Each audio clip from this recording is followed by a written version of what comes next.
کہ جس طرح ایک درخت جو ہے نا، اور ایک پھل اور ایک بوٹا اور ایک کوئی بھی پودا جو ہے نا، اس کی جڑیں زمین میں ہوتی ہیں.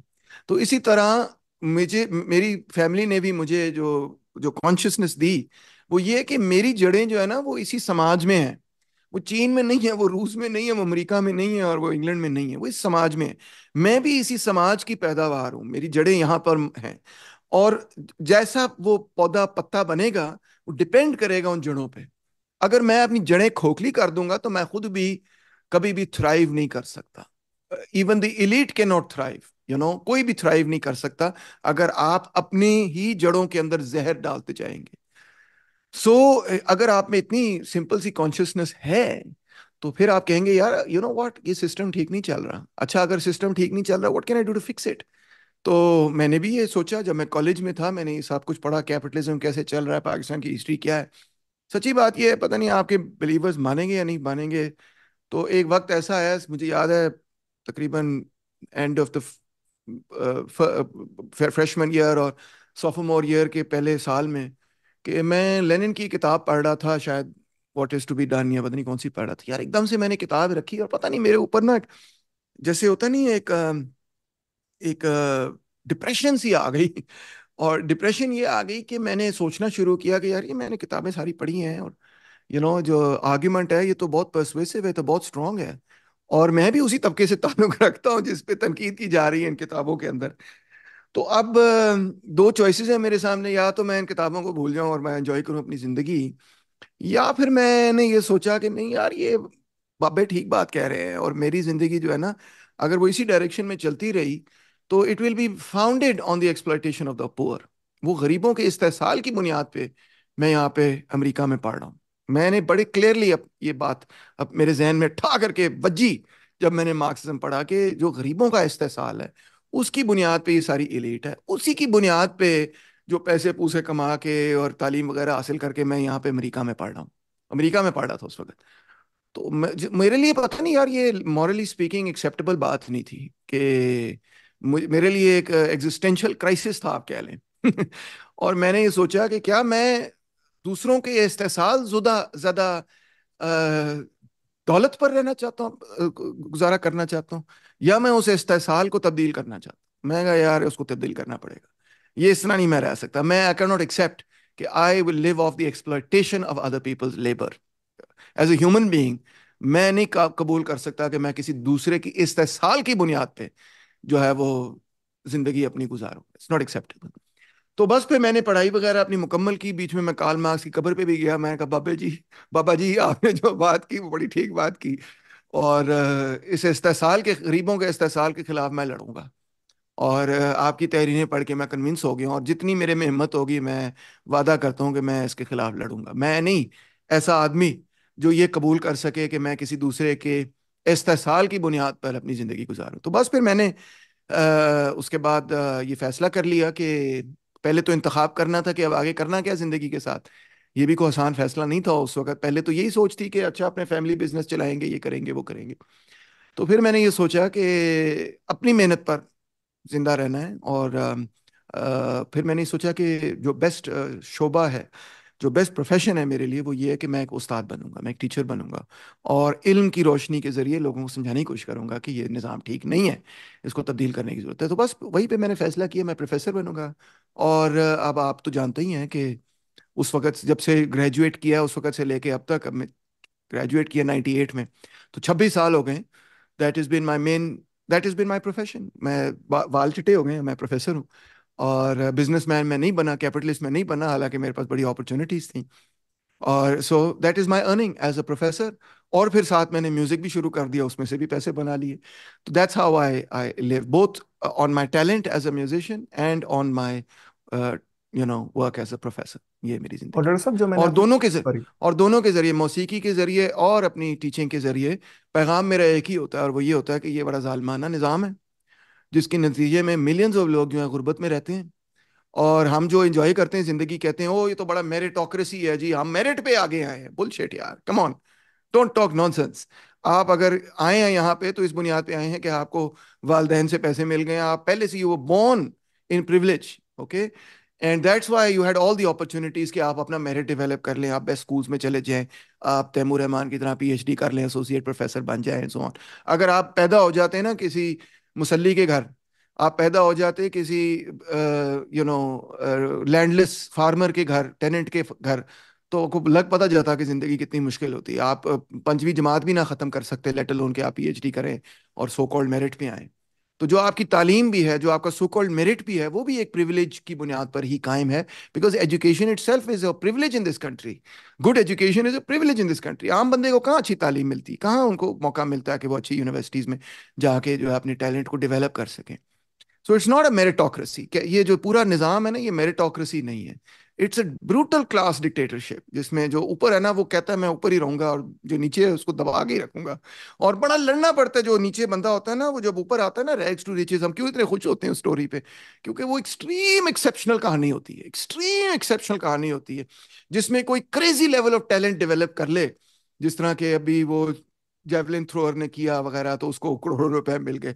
کوئی ایکسٹریم لیول آف ٹیلنٹ اپنا کہیں اگینسٹ امپاسبل آڈز ڈیولپ کر لے, تو پھر بھی جا کے کوئی اپنی زندگی کو بہتر کر سکتا ہے. اور وہ بھی اس کو ادھر کونی اور ادھر کونی, اور اس کو پیچھے کرو, اس کو پیچھے دھکیل کے ایک دوسرے کے ساتھ کمپیٹ کر کے آگے آنا پڑتا ہے, which makes you a very competitive person with other people. مطلب یہ کیپٹلزم ہے ہی ہے کہ وہ آپ کو کمپیٹ کروائے گا ایک دوسرے کے خلاف.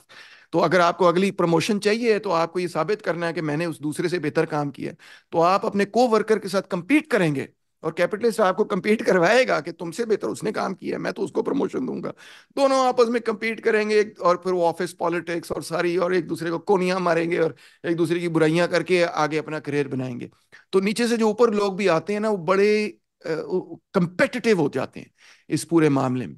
تو کیونکہ وہ سسٹم ریوارڈز دیٹ, ٹھیک ہے نا, سسٹم ریوارڈز دا, ہم کہتے ہیں دا ہسلر. ہسل کو بڑا پاپولرائز کیا جاتا ہے نا, good hustle and capitalism is considered to be the right way to move ahead in this system.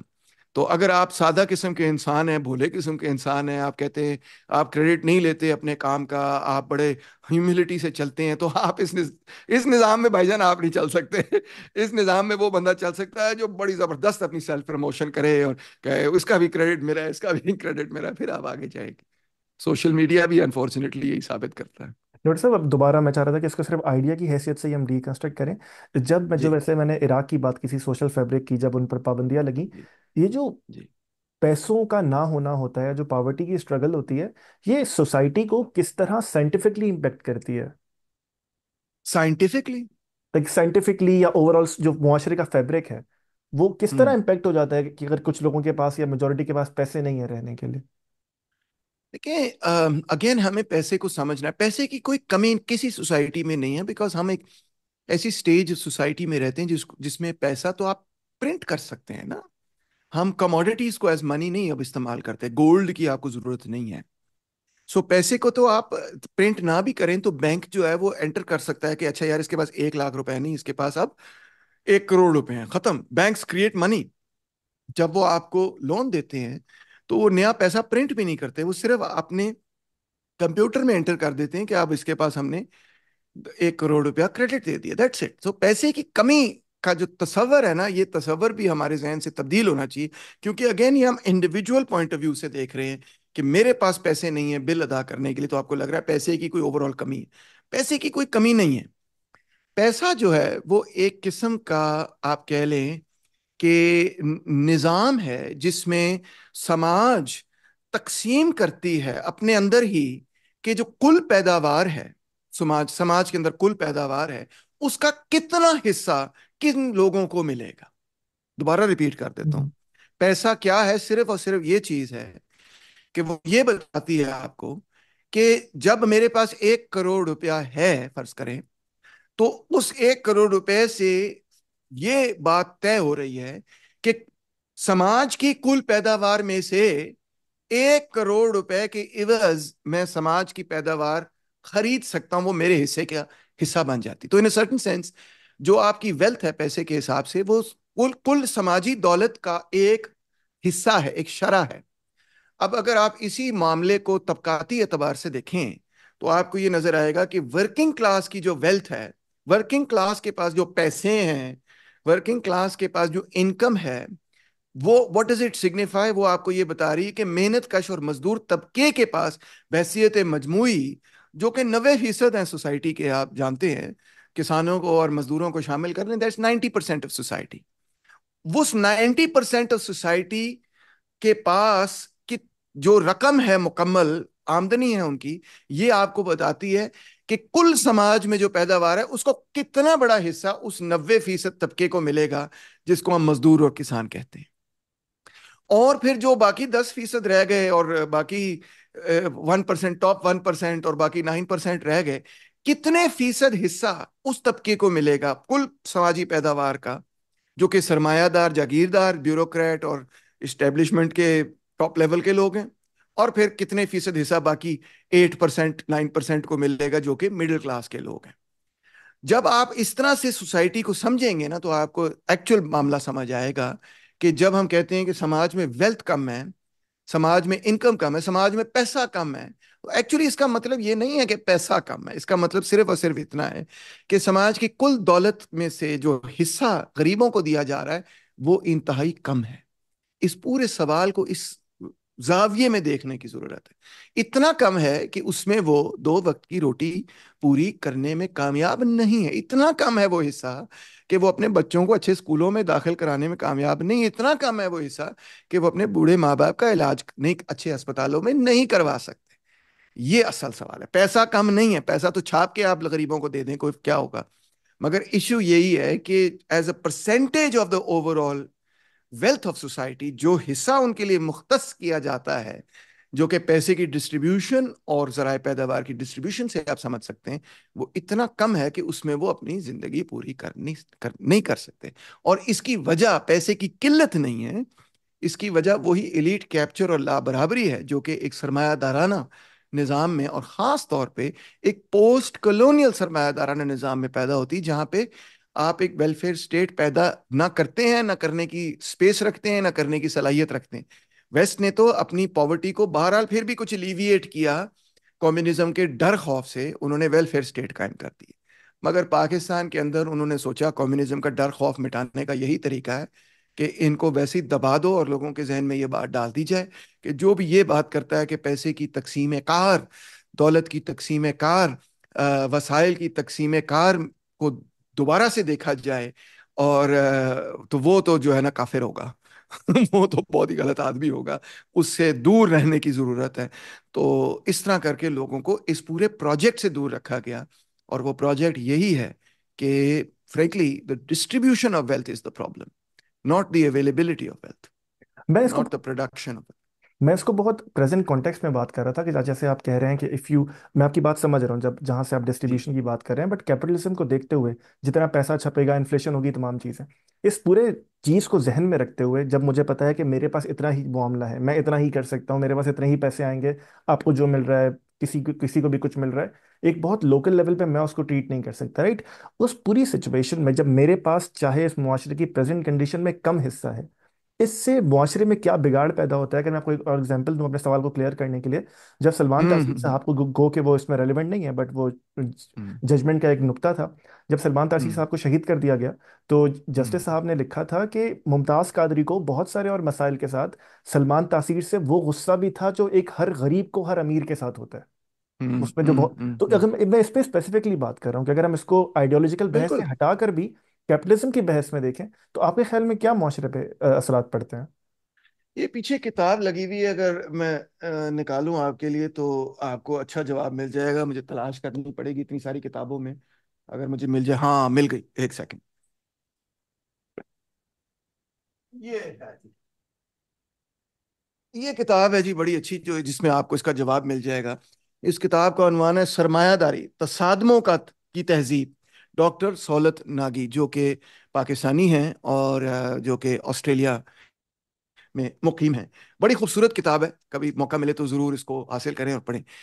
یہ جو ٹائٹل ہے نا، اسی سے آپ کو بات سمجھ آ جائے گی۔ تصادموں کی تہذیب، ایک ایسی سویلائزیشن پیدا ہوتی ہے کیپٹلزم کے نتیجے میں، جہاں پہ ہر جگہ تصادم ہی سے سماج آگے بڑھتا ہے۔ سب سے بڑا تصادم اور کانٹرڈکشن جو ہے وہ یہ ہے کہ امیر اور غریب میں، ظاہری بات ہے غریب میں، مڈل کلاس کے بندے میں، امیر طبقے کے لیے ڈھیر ساری ریزنٹمنٹ ہے، چاہے وہ اس کو شو کریں یا نہ کریں۔